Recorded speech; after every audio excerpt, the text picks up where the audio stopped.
Class 12 के MP board के विद्यार्थियों, देखिए इस वीडियो में 7 फरवरी के लिए हिंदी का मॉडल पेपर सेट बी हम इस वीडियो में कंप्लीट करने वाले हैं प्रॉपर सॉल्यूशन के साथ में। सेट ए में आपको बता चुकी हूँ, यदि आपने अभी तक नहीं देखा है तो आप चैनल पर जाकर देख सकते हैं। तो 6 तरह के आपको हम मॉडल पेपर प्रोवाइड करवाएंगे।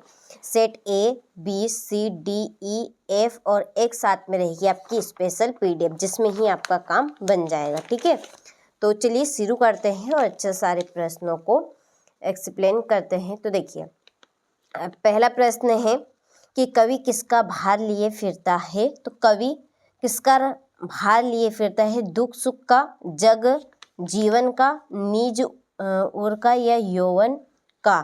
तो इसका आंसर होगा आपका जग जीवन का। ठीक है, कवि जग जीवन का भार लिए फिरता है। दूसरा है लेखक आनंद यादव अपनी माँ को ले गया। कहाँ पे ले गया? तो इसका आंसर आपका होगा दत्याजी राव के यहाँ। कहाँ पे? दत्याजी राव के यहाँ।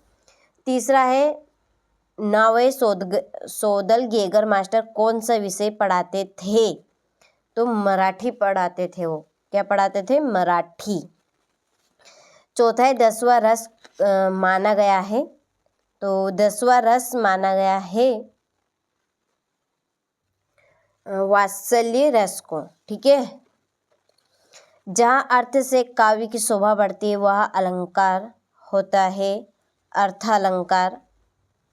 और मेला आंचल उपन्यास के लेखक है। तो मेला उपन्यास के लेखक रहेंगे फणीश्वर नाथ रेणु। क्या रहेंगे? फणीश्वर नाथ रेणु। ठीक है, चलिए इसके बाद में हमारा अगला क्वेश्चन, रिक्त स्थानों की पूर्ति कीजिए। पहला है भक्तिन का वास्तविक नाम खालिस्तान था। दुर्गा की लक्ष्मीन, तो उनका नाम था लक्ष्मीन। दूसरा है रीति काल में वीर रस के कवि खालिस्तान हुए भूषण। कवि जग जीवन का खालिस्तान लिए फिरता है भार। क्या लिए फिरता है? भार। बिना मूर्छाए महकने के माने खालिस्तान क्या जाने। इसका आंसर रहेगा आपका बिना मूर्छाए महकने। ठीक है, महकने के माने खालिस्तान क्या जाने।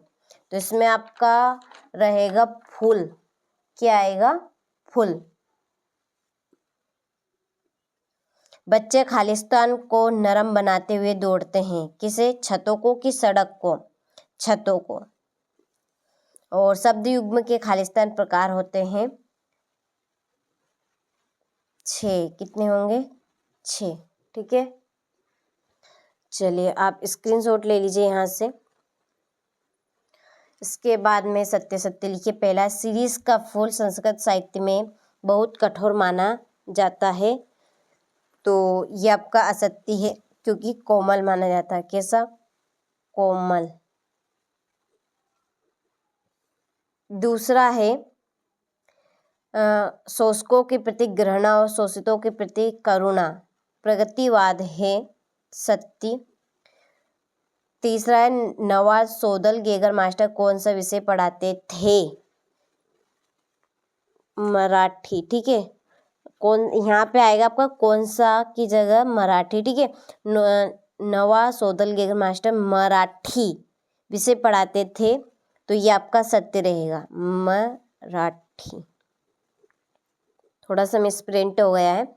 जहाँ कारण के बिना कार्य होना पाया जाता है वहाँ व्यतिरेक अलंकार होता है।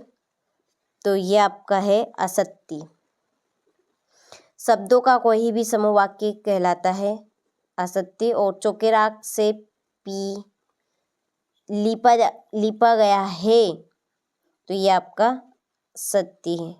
ठीक है, चलिए हो गए। इसके बाद में सही जोड़ी बनाइए। पहली यशोधरा। यशोधरा है खंड काव्य।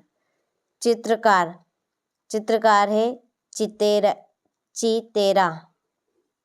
और अवधूत है शीरीष के फूल।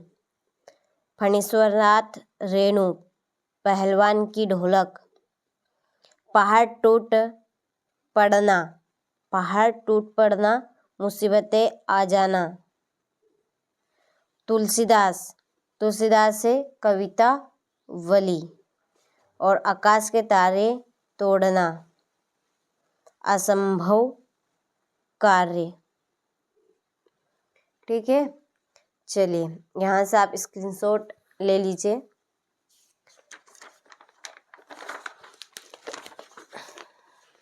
इसके बाद में हमारा 5वां प्रश्न, एक वाक्य में उत्तर दीजिए। पहला है कि शब्द युग्म कितने प्रकार के होते हैं? तो शब्द युग्म 3 प्रकार के होते हैं। कितने प्रकार के? 3 प्रकार के। दूसरा है, कवि ने स्लेट पर क्या मलने की बात कही है? लाल घड़िया चौक।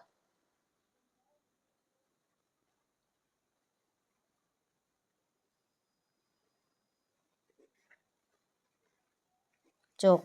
अगला है, सूरत का 7वां घोड़ा किसकी रचना है? श्याम मनोहर जोशी।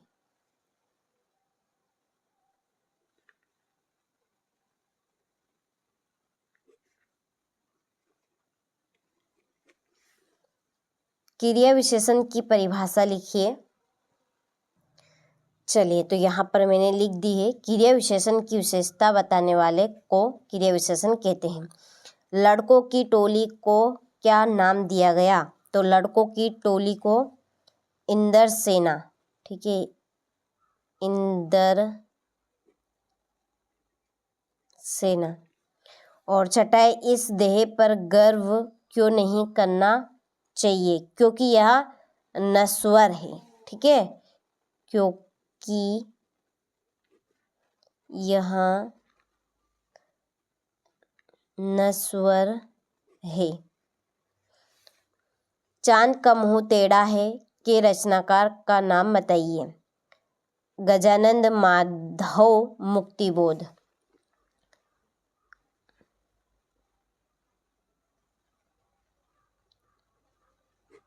गजानन माधव मुक्तिबोध। ठीक है, चलिए, तो यहाँ से आप स्क्रीनशॉट ले लीजिए।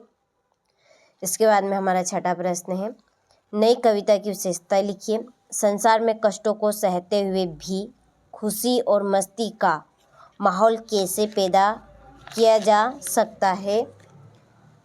सांगरूपक अलंकार की परिभाषा उदाहरण सहित संकलित क्या है? रिपोर्टार्ज किसे कहते हैं? इसकी विशेषताएं आपको बतानी है।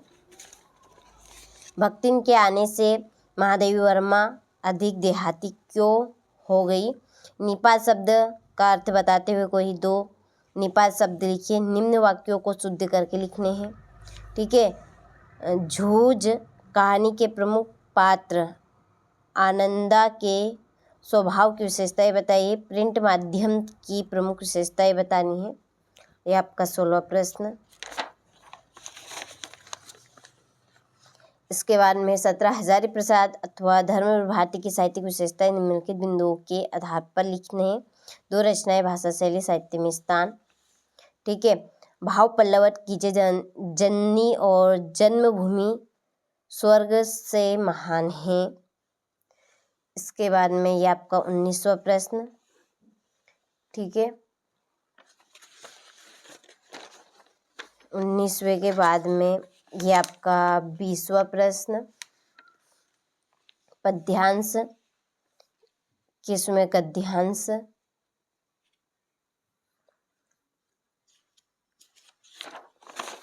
गद्यांश के बाद में है आपका परीक्षा अवधि में विस्तारक यंत्र यानी कि लाउड स्पीकर के बजाने पर प्रतिबंध लगाने के संदर्भ में जिलाधिकारी को पत्र लिखिए। निम्नलिखित में से किसी एक विषय पर संक्षिप्त किंतु सारांभिक निबंध लिखना है। ठीक है, यहाँ से आप स्क्रीनशॉट ले लीजिए। अच्छे से आप सारे प्रश्नों को कंप्लीट कीजिएगा। तो ये था सेट बी जो कि हमने इस वीडियो में कंप्लीट किया है। चलिए अब मिलते हैं आपसे अगले वीडियो में सेट सी के साथ।